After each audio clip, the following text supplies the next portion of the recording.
Hey,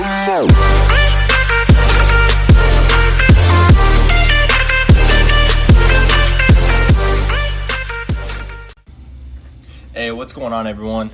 I am back at it with some Rocket League today, and I'm kind of going to touch base with a video that I made a long time ago when I was not as well informed as I am today, and the quality of that video just wasn't what I wanted it to be. So I want to retouch it and kind of throw in some other key factors that I learned now and that I'm much better at and realized today than I did way back when I uploaded that video. So today's video is going to be nitty gritty. It's going to be about rotation and certain positions and the back wall, and it's not going to be the most entertaining video in the world, but this is for those of you who may not know that these things actually exist, or those of you that neglect to actually do these. I'm going to show you the easiest way to do everything that I'm going to talk about today, and I'm going to show you how to actually, grow your rank in Rocket League. If you follow these steps, you're going to play a lot better, I promise. So I'm going to go straight to training and get this video started. So I'm just going to hop in training here because it's going to be nitty gritty. I'm going to show you firsthand how to rotate and certain things that have to deal with rotation and some other topics that I want to cover as well. So for starters, a lot of you don't know what front and back post is, and this might apply to lower ranks, and I mean there even may be some of you guys that are higher ranked and don't know what front and back post is. So when you look at the net right here, there is a left side and then a right side, and the corners of that goal are considered a post technically. Front and back post isn't set in stone.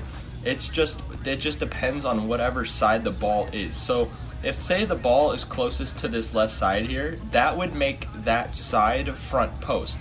And then of course, since that's front post, right side would be back post. Whatever side the ball is on or closest to, that is considered front post. And front post's position and main objective is to push the ball and to clear the ball if it's close to them. But a lot of the times what will happen is that the front post person is kind of like a bait in a way, because the person dribbling or shooting the ball is going to try to beat that front post person and shoot it behind them. But if you rotate back post to the right, the back post person is able to actually read that shot and save front person's butt. That is the whole point of the rotation in the two posts. Now, it can get a little tricky mid-game because they will swap up as the ball is being hit around the map constantly. So you do have to be able to focus on who's front and who's back post. But if you get the hang of it, that rotation right there is going to be key. It is going to be your success story for hitting GC inside of Rocket League. It's honestly my saving grace, because I didn't know about rotating front and back post until I maybe hit Diamond 3. And then after I hit Diamond 3 and realized that I could rotate like that, I honestly sailed through Champ 1 and Champ 2. It's really easy if you rotate well, because you're there to save the ball. Of course, consistency will come into play, but if you rotate well and the consistency is there, you are going to save everything. Now, I want to show you how to rotate front and back post. So say you're up here, you hit the ball, you pass it, whatever, you're driving back, right? So you can either, depending on where the ball is located, right? So if it's coming to your net, you do not want to grab this boost right here, because it's going to take too much time for you to drive up to the boost and drive to the net. Instead, if the ball is coming to your net, you want to take a sharp turn, go straight to post, and then jump up and save whatever's coming to you. That is the hardest part about rotating back post, is knowing when you need to grab boost and when you need to get straight to goal, because sometimes I don't even know when. You gotta have an idea of how fast the ball is going and if your teammates are rotated front post as well. So the way to rotate if your teammate's in front of you, which shouldn't happen, you shouldn't have two people rotating back same side and at the same time. That is bad rotation.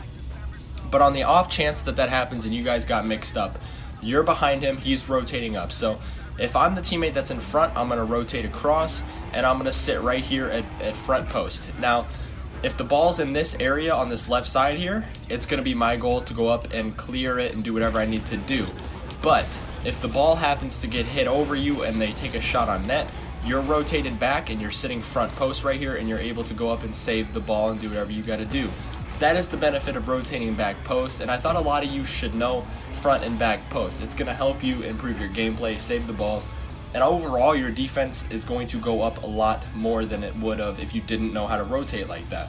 Now, this more so applies to threes than it does twos, because twos rotation, you have to be very aggressive and you have to keep up the pressure. So you're not really going to rotate all the way back like you would here and then hit the post.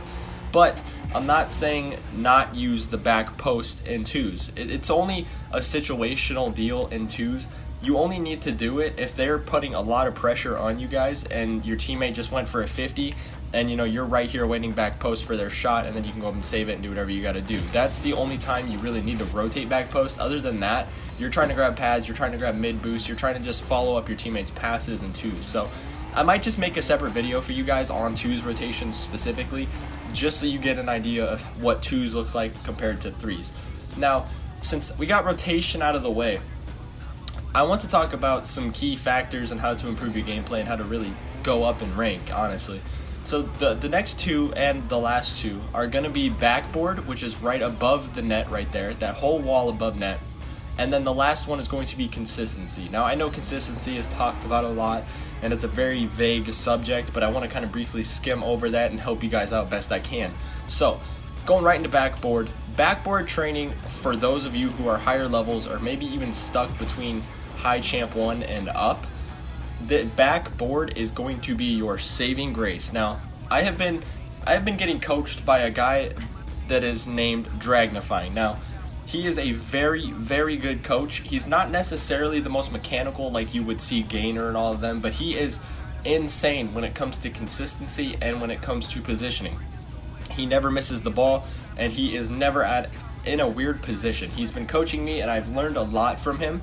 And one of the big key factors that he told me that I was lacking is that I couldn't really read backboard 100% of the time, and that's bad. At me being a champ 3, I should be able to hit at least 8 out of 10 backboard shots that are thrown up for me.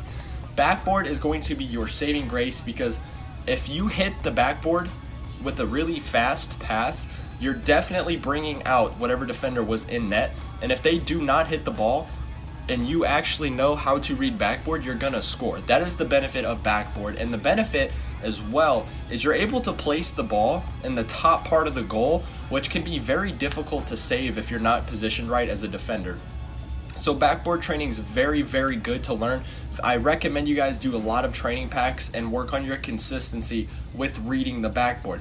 Now, for those of you who may be lower rank and don't actually know where that is or what to do necessarily, well, I'll start with where it is. So the backboard is right here. It's this entire wall above net.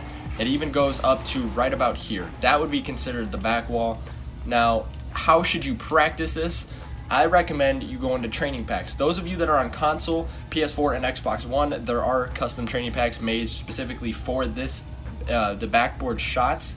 Now, some are better than others, yes, but it is good to get an idea for each and every kind of pass that may be thrown off backboard. Now, the one thing that I really want to focus on with the backboard is going to be that top corner up there. And a lot of you may not know the significance of that top corner, but those of you that know what I'm about to talk about know that this is probably your worst nightmare. So this corner right here, this entire corner where the wall meets the ceiling, is going to be something that a lot of you may not know actually happens in Rocket League, or those of you who may know find it hard to read. So when the ball hits that top corner, it is actually going to drop straight down. It is going to drop from the roof straight down over net. Doesn't matter where it's hit. There may be a few slight changes depending on how high or how low the ball was hit, but it is 99% of the time going to drop straight down. And I wanted you guys to know it's just in that area where the corner is and where the wall meets the ceiling. You need to expect the ball to just kind of drop straight down. If you get the idea that it's going to come down and not out, you're probably going to hit the ball and you're probably going to score. I just wanted you guys to know the significance of that corner, because a lot of you may not know how the ball actually goes straight down. So that little zone, actually here, I'll give you guys a zone so you have an idea. So where this box right here starts, this box on this line right here and up, is where that ball is going to go straight down.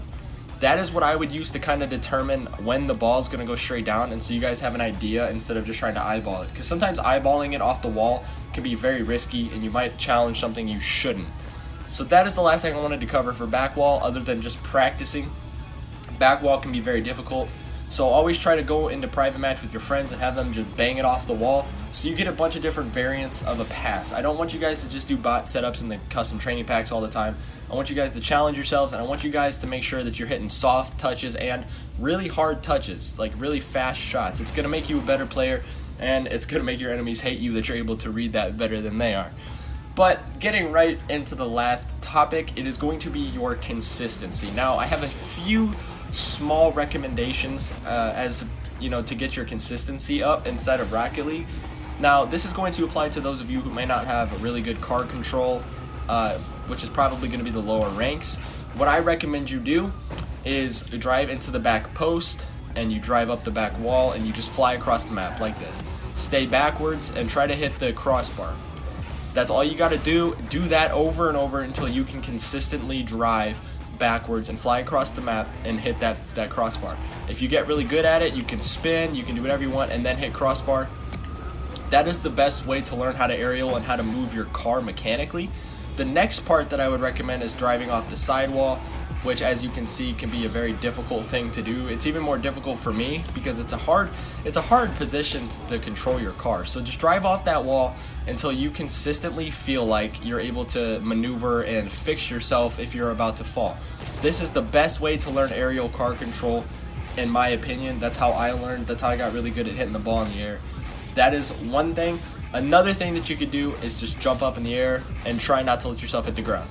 For those of you who are newer to the game and lower rank, just kind of float around the map. You don't have to do spins or anything. Just kind of float here and try to move around, get used to how your car moves. For those of you who are more skilled in this subject, you can add some spins like this, and you can actually start to move and do wider spins. This is called the tornado spin right here. So you could do this, and then for those of you who are really good at aerialing and, you know, have that car control, what I recommend you do, if you still feel like you struggle just a little bit, try to rotate around the ball like this. You know, try to rotate around and not fall on the ground. That is going to ensure that you're able to turn accordingly with the ball and actually adjust your car angle accordingly. That is going to ensure that you're able to hit some harder angled shots, and you're not going to be afraid to go up for those harder challenges because you are able to control your car. Now, having car control on the ground just comes with practice. Now, the one thing I do want to show you guys is how to wave dash. I'm sure a lot of you know how, but this is for those of you who may not know how. So basically, the way I teach people how to wave dash is you jump up and press jump again right as you land. Just start with that. Just time your jump right as you land. That's all you got to do. You just want to practice it over and over. And then when you get the hang of that, I want you to drive forward. I want you to press A, and then I want you to press A again when you land. This is just getting you in the habit of pressing that jump when you land and timing that jump perfectly. So if you want to throw it all together, all you do is drive forward, you press the jump like I said, and then you tilt your car back just a little bit. You're not going to tilt it back that much because, for those of you who know, if you tilt it back like this and then try to do it, you're going to flip yourself and it's just a horrible wave dash, and then you screw up and it's just not fun. So basically, you just tilt your car back maybe 10 to 20 degrees. You don't tilt it back very far at all. And if you do a wave dash correctly, it should look like this. You tilt it back and then you press A as you land. That is all it is. Wave dashing is very easy. You could also wave dash from the side, but that is definitely a lot more difficult for those of you who may not know how to wave dash in general. So I recommend you start with the easier version. And the last thing that I want to tell you guys to get consistent with on the ground is going to be half flips. Now, I notice in games, even at my level, I see this little thing right here, where they jump and then turn their car midair and then go. Now, that's not necessarily the best thing to do, but I'm glad to see that people aren't just, trying to turn around or whatever. It's good to see that they're trying. But in order to half flip, all you do is backflip. That's all you do. You just backflip. You backflip, and then what you do in the middle of the backflip is you're actually going to press up instead of down. So it's going to look like this if you cancel that backflip out. And then I want you to keep doing that until you can consistently flop on your back like I am right here. That is how you get consistent with canceling the flip itself, so you're not overwhelming yourself with the actual wave dash. Or not wave dash, sorry, the half flip. So if you do the half flip correctly, all that you do in between the cancel of the flip is you add an air roll. Now, for those of you who don't have an air roll left or right mapped onto your controller, I definitely recommend it. It's whatever you're more comfortable with. I have an air roll left assigned to my left bumper. It is pretty good for me. I've been using it since I started playing the game. And if you do the half flip correctly, it's going to look like this. So you just turn midair after you cancel the flip and you land, and that's all you have to do. That is a half flip. It doesn't have to be the most like really fast-paced half flip in the world, but as long as you're able to do it, you're gonna recover a lot faster than you would if you weren't able to do it. So those are the two things that I would really recommend on the ground as far as consistency wise. But the last thing, guys, it's going to be something you guys are probably told 24/7, and I know it gets old hearing it, but it's going to be work on your consistency with hitting the ball. Now, what does that mean? That means if you're telling your teammates or you're telling yourself that you're going to hit the ball, like so, you actually hit the ball. That's all consistency means inside of Rocket League and inside of anything for that matter. So if you're going to dribble, you need to ensure that you're going to dribble the ball. You know, you can't just say I'm dribbling and then let the ball fall in front of you and it's just flailing around the map. That makes no sense. That's not consistent. And when you say you're hitting the ball, you touch the ball and you get the touch that you wanted. That is what consistency means. And that is what makes a pro as opposed to a grand champ. That is the key difference, is that pros, when they go for something, 99% of the time they are going to hit whatever they said they're going for. That is what I recommend you guys practice. Go into custom training packs or go into your workshop maps. Practice everything, guys. If you're struggling in a certain area, I recommend you choose 2 topics inside of Rocket League that you are struggling with and focus on only those 2 for starters. Don't overwhelm yourself with every mechanic that you're struggling with, because it's going to be a lot to take on and you're not going to improve as fast as you would if you started slower. So if you're bad at dribbling on the ground, for example, and maybe dribbling in the air, I recommend, if you have the time, to practice those 2 mechanics for an hour each. Now, if you are limited on time, you can do a half hour to 20 minutes a day. Just ensure that you are specifically practicing whatever mechanic it is you feel you're lacking in. Now, if you're lacking in backboard touches, like I can't even consistently hit them, do your backboard touches. That's all you got to do. Just practice the backboard touches, practice your air dribbles, practice everything. Practice is definitely key, guys. And another thing with the consistency is to watch your games back. Now, I know this may sound really ridiculous.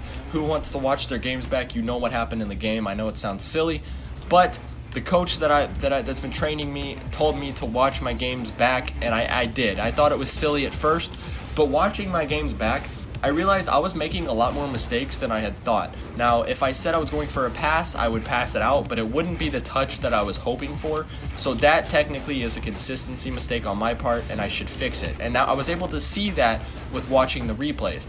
And at other times, I was just playing really bad. I was playing like a Champ 2 player, and I wasn't really playing as fast as I know I could be. So I wanted to fix that, and I was able to see that in another light watching my replays back, watching how I rotated, watching how I was hitting the ball, watching my challenges, watching everything. It's a great idea. If you can watch your replays back, I definitely recommend you do it. But that is all for this really boring video. I hope you guys stuck through, and I hope you guys definitely take something away from this video. I hope you all enjoyed. I hope you all are staying safe. It has been Ty, guys, and I will catch you in the next video. Peace. Tell me pretty lies, look me in the face. Tell me that you love me, even if it's fake.